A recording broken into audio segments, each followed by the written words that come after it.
మీ ఇంట్లో ఉండే పూజా మందిరంలో అమ్మవారి బొమ్మ ముందు మీరు చర్చించండి అమ్మా, బొమ్మతో మాట్లాడండి. మీరు మాట్లాడితే బొమ్మ అమ్మవారు అవుతుంది.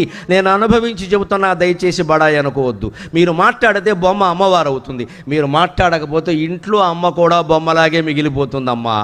అమ్మతో మాట్లాడడం, నాన్నతో మాట్లాడడం, తాతయ్యతో మాట్లాడడం, అమ్మమ్మతో మాట్లాడడం నేర్చుకోండి దయచేసి. వాళ్ళని ముసలాళ్ళ కింద ఓ మూల పాత బట్టల మూటలా పారేయకండి.